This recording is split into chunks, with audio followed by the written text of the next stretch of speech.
y José Manuel Quijano. ¿Cómo andás? ¿Cómo estás, Emiliano? Nos falta Álvaro Díez de Medina, que tenía un viaje que le imposibilitaba incluso la comunicación telefónica. Pero aquí vamos a nuestra agenda de esta mañana, que se abre por el lado de lo político nacional, porque a mí me llamó la atención este paro barrial que el PIT-CNT llevó adelante el viernes pasado. Otra forma de movilización, ¿no? Fue un paro concentrado en La Teja, con una plataforma que tenía temas principales relacionados justamente con esa zona de Montevideo, en defensa de puestos de trabajo, en protesta por la contaminación con plomo y contra la asociación de ANCAP con privados. Recordemos que la refinería de ANCAP está ubicada justamente en La Teja. Fue una movilización que contó con fuerte apoyo de la gente del barrio y hasta de los comerciantes, que cerraron en el horario ese de 11 a 14 en el que se había realizado la convocatoria. Así lo destacaron los distintos informes de prensa durante el fin de semana. ¿Cómo vieron ustedes este episodio? Yo creo que es un tipo de movilización civil que ya se han realizado algunas, por ejemplo, en algunas ciudades del interior del país, que tienen una convocatoria muy amplia, es decir, que no son movilizaciones obreras, sindicales, pura y exclusivamente, que tienen este tipo de buena acogida, yo creo que fundamentalmente por la situación de recesión económica, que tiene una gravedad inusitada en estos tiempos, y que tiene una característica que es la cercanía de los organizadores con los convocados. Las movilizaciones de tipo nacional o a nivel de ciudades grandes como Montevideo, evidentemente requieren una especie de disciplina ideológica de los que paran, de los que acatan las medidas, porque no hay un contacto muy directo entre la mayoría de los individuos convocados a parar y, bueno, los organizadores, los dirigentes de los sindicatos. La movilización de pequeña escala, de barrio o de ciudad del interior, implica una proximidad mucho mayor.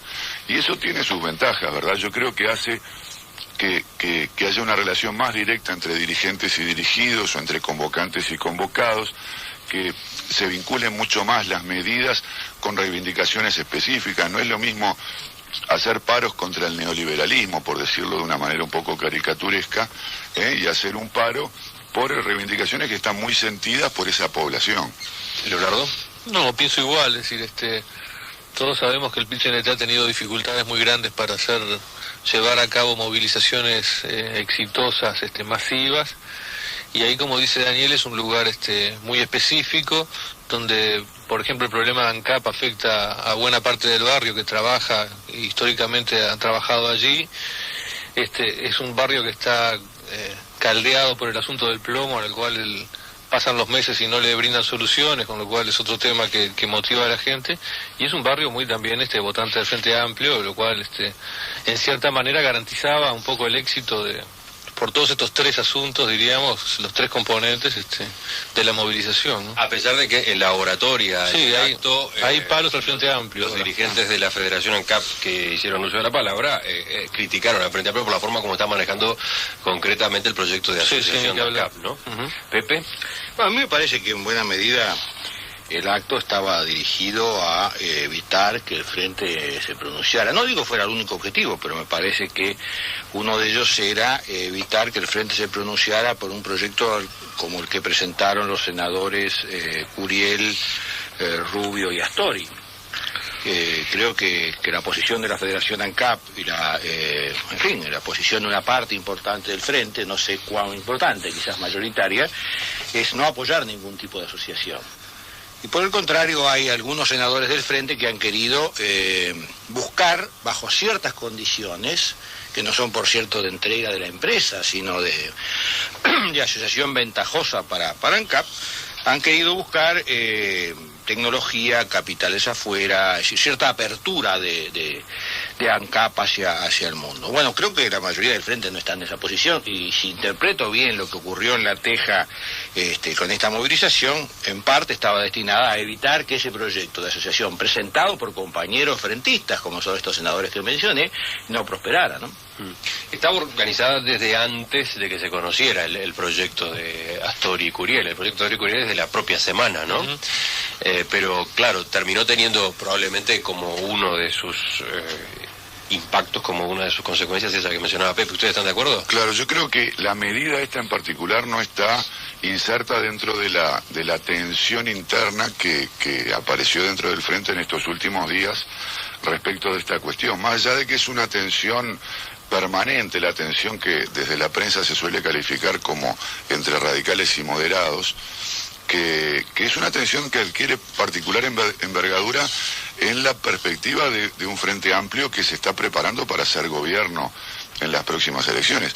Claro que el Frente Amplio se viene preparando para ser gobierno desde elecciones anteriores porque ha estado en las dos últimas muy cerca del triunfo. ¿Se viene preparando? Bueno, o por lo menos lo intenta, o por lo menos da muestras. Yo creo que hay... ¿Por qué haces la pregunta, Leonardo? Y porque todo este asunto del proyecto de ANCAP es muy desalentador en ese sentido, ¿no? Claro, pero allí hay una segunda tensión. Yo creo que hay dos ejes que se cruzan. Uno es cómo hace una fuerza política para preocuparse seriamente por gobernar y por lo tanto no pura y exclusivamente oponerse a lo que hacen los otros, sino decir, no, lo que hay que hacer es así o asá, con estas características. Perdón, pero hay otra tensión que es estratégica o táctica por lo menos, que es cómo se posiciona con relación al gobierno frente a la ciudadanía. Algunos sectores creen que no es conveniente que el partido de la oposición, porque la oposición en Uruguay es prácticamente un único partido, o en fin, o agrupamiento de fuerzas, aparezca poniéndose de acuerdo con el gobierno. Entonces tenemos una mezcla de una tensión que sería ideológica, es decir, los sectores radicales del Frente Amplio, que son estatistas 100% y que no apoyan ninguna medida por más parcial que sea en términos de asociación con capitales privados, etcétera, y que esto no lo van a aceptar ni desde la oposición ni estando en el gobierno, con otra tensión que es puramente estratégica, es decir, quizá algo que uno apoyaría o buscaría solucionarlo desde el gobierno no es visto como conveniente apoyarlo desde la oposición, porque por ejemplo la entrada del Frente o de algunos legisladores del Frente en esta negociación les estaría haciendo un favor a los blancos que están negociando este proyecto, porque los blancos, uno de los problemas que tienen es que apoyando al Partido Colorado o formando parte de la coalición, pierden perfil opositor.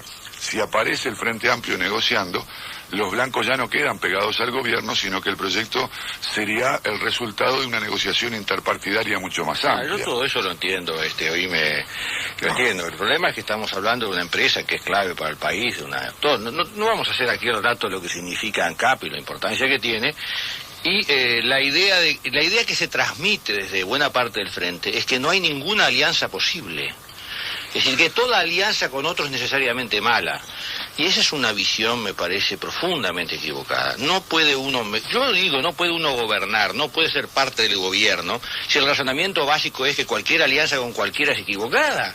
No, depende de la alianza, depende de las mayorías, depende de con quién, depende de para qué, depende de cuánto capital aporte, qué sé yo, de 40 factores que hacen que las empresas se asocien con otras empresas. En un mundo en donde las empresas individuales son cada vez más extrañas y lo que ocurre son empresas aliadas, fusionadas, asociadas, negarse por principio a eso, creo que es una mala señal. Es una mala señal de una fuerza política que, como tú decís, quiere gobernar, se prepara para eso, pero cuando nos da una señal nos deja totalmente en el desconcierto. Y yo, ¿cómo va a gobernar esta gente? Otra vez pregunto. ¿Cómo va a gobernar si piensan de esa manera? El problema es que no es lo mismo hacerlo desde el gobierno que hacerlo desde la oposición. Pensemos simplemente en la Intendencia de Montevideo, porque ya que Leonardo pregunta si se prepara para gobernar, el Frente Amplio gobierna, si bien no es lo mismo gobernar una intendencia que un país, pongámonos de acuerdo que la Intendencia de Montevideo es una administración de envergadura, con un volumen importante, tiene a su cargo un conjunto de tareas y tiene una población de referencia que es ni más ni menos que la mitad del país. ¿Y cuál es el accionar político desde el gobierno municipal del Frente Amplio? Yo creo que es un accionar bastante pragmático, creo que podríamos estar de acuerdo en eso. Y esto le ha llevado a no pocas tensiones con sectores radicales dentro del propio Frente Amplio y con el sindicato municipal en particular. Entonces, yo creo que aquí el componente ideológico que está presente... Pero hay un doble discurso muy grande aparte. Y bueno, yo creo que inevitablemente. Es decir, el doble discurso de alguna manera refleja también formas distintas de pensar. Creo que el senador Astori y posiblemente la vertiente artiguista cree que el camino al gobierno o al triunfo electoral no debe pasar por la permanente oposición, debe pasar por procesos de negociación y eventuales acuerdos.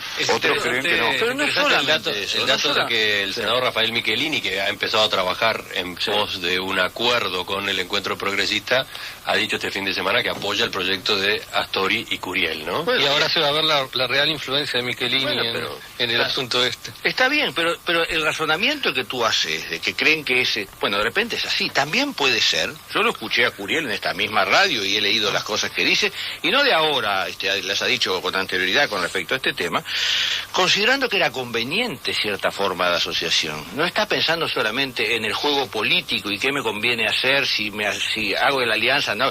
Está pensando en la empresa. Y por consiguiente en la refinería, en el país, en lo que más le interesa. Y yo creo que es como debe actuar un señor que está en la política, si no, ¿qué esperamos de él? Cuando último apunte y cambiamos de ángulo. Seguimos en el mismo tema, pero con otro ángulo. No, cuando hablaba de doble discurso, no me refería a las ya clásicas diferencias entre Astori y otros sectores, sino dentro de los propios radicales. Uno se pregunta, por ejemplo, en la Intendencia, ¿no? La Intendencia ha tercerizado buena parte de su sistema de recolección de basura. Uno de los postulados clásicos de cualquier movimiento sindical es a igual trabajo, igual remuneración. Bueno, el sistema que ha llevado adelante la Intendencia es así.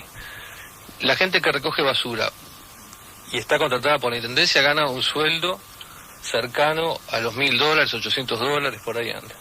La gente que recoge basura con el aval de la Intendencia y del Frente Amplio para las empresas tercerizadas gana 4 veces menos o 5 veces menos y recoge mucha más basura, si todavía trabaja mucho más, gana mucho menos. ¿Y dónde están los radicales ahí? A propósito de algo que comentamos al pasar en los minutos anteriores, un oyente que estuvo en la movilización y que participó también de los preparativos, aclara que se venía trabajando en esta marcha y paro barrial desde hace 2 meses. Durante esa marcha y durante ese paro barrial del viernes, se produjo un episodio político aparte, relacionado con todo lo que venía ocurriendo, pero con valor propio, digamos, que fue este planteo que hizo el senador José Mujica, cuando indicó que con marchas y paros cortos no se logra nada porque el gobierno no se conmueve. Dijo que para luchar contra la política económica se necesita medidas de mayor aliento. Y habló de un paro de 15 días o más, una huelga de extensión. Para subir la apuesta. Que más temprano aclaraba, cuando lo entrevistábamos en Perspectiva, no la piensa como una iniciativa del movimiento sindical, sino al revés, como fruto de una coordinación de fuerzas con gremiales empresariales, con partidos políticos también, etcétera. ¿Cómo vieron esto? A mí me hace acordar a cuando aquel gran presidente que tuvo el Ecuador, Abdalá Bucaram, le hicieron un paro de 24 horas, él para subir la apuesta convocó un paro general de 36 horas. Y esto me hace acordar a eso. Yo creo que Mujica se caracteriza a veces por ser excesivamente ocurrente en sus propuestas y en sus ideas. Como Bucaram. Yo simplemente pensaría que en lo que yo recuerdo, por lo menos la única vez que la CNT paró 2 semanas seguidas una huelga general fue contra el golpe de Estado. Menuda causa para convocar no solo a los trabajadores afiliados a los sindicatos, sino a la ciudadanía en general, a defender la democracia. Más temprano decía en la entrevista que hacíamos con él, el gran problema es que se necesita una globalización contra esa línea económica, una globalización de amplísimos sectores. Cambado se está fundiendo, los boliches se están fundiendo, la economía está férreamente dolarizada y ha perdido competitividad, el Estado no puede intervenir en la economía ni siquiera con pálidas actitudes de política activa. Lo que ocurre es que no... yo creo que la misión del movimiento sindical o de las organizaciones sociales tampoco es determinar la orientación de política económica del gobierno. En general, este tipo de organizaciones tienen una base reivindicativa. Muchas veces puede haber coincidencias generales entre varios sectores de la población, como en este caso lo hace notar Mujica, digamos que entre comerciantes y trabajadores, por ejemplo, y puede haber aspectos de la política económica que sean vistos como nocivos en relación a eso. Pero a mí me parece que es francamente fuera de lugar pensar que habría que juntar a la organización social para cambiar la política económica del país. Había realizado la convocatoria. Así lo destacaron los distintos informes de prensa durante el fin de semana. ¿Cómo vieron ustedes este episodio? Yo creo que es un tipo de movilización civil que ya se han realizado algunas, por ejemplo, en algunas ciudades del interior del país, que tiene una convocatoria muy amplia, es decir, que no son movilizaciones obreras, sindicales, pura y exclusivamente, que tienen este tipo de buena acogida, yo creo que fundamentalmente por la situación de recesión económica interior, implica una proximidad mucho mayor, y eso tiene sus ventajas, ¿verdad? Yo creo que hace que haya una relación más directa entre dirigentes y dirigidos, o entre convocantes y convocados, que se vinculen mucho más las medidas con reivindicaciones específicas. No es lo mismo hacer paros contra el neoliberalismo, por decirlo de una manera un poco caricaturesca, y hacer un paro por reivindicaciones que están muy sentidas por esa población. ¿Leonardo? No, pienso igual, es decir, todos sabemos que el PIT-CNT ha tenido dificultades muy grandes para hacer. Y José Manuel Quijano, ¿cómo anda? ¿Cómo estás, Emiliano? Nos falta Álvaro Díez de Medina, que tenía un viaje que le imposibilitaba incluso la comunicación telefónica. Pero aquí vamos a nuestra agenda de esta mañana, que se abre por el lado de lo político nacional, porque a mí me llamó la atención este paro barrial que el PIT-CNT llevó adelante el viernes pasado. Otra forma de movilización, ¿no? Fue un paro concentrado en La Teja, con una plataforma que tenía temas principales relacionados justamente con esa zona de Montevideo, en defensa de puestos de trabajo, en protesta por la contaminación con plomo y contra la asociación de ANCAP con privados. Recordemos que la refinería de ANCAP está ubicada justamente en La Teja. Fue una movilización que contó con fuerte apoyo de la gente del barrio y hasta de los comerciantes que cerraron en el horario ese de 11 a 14 en el que tiene una gravedad inusitada en estos tiempos y que tiene una característica que es la cercanía de los organizadores con los convocados. Las movilizaciones de tipo nacional o a nivel de ciudades grandes como Montevideo evidentemente requieren una especie de disciplina ideológica de los que paran, de los que acatan las medidas, porque no hay un contacto muy directo entre la mayoría de los individuos convocados a parar y bueno, los organizadores, los dirigentes de los sindicatos. La movilización de pequeña escala, de barrio o de ciudad del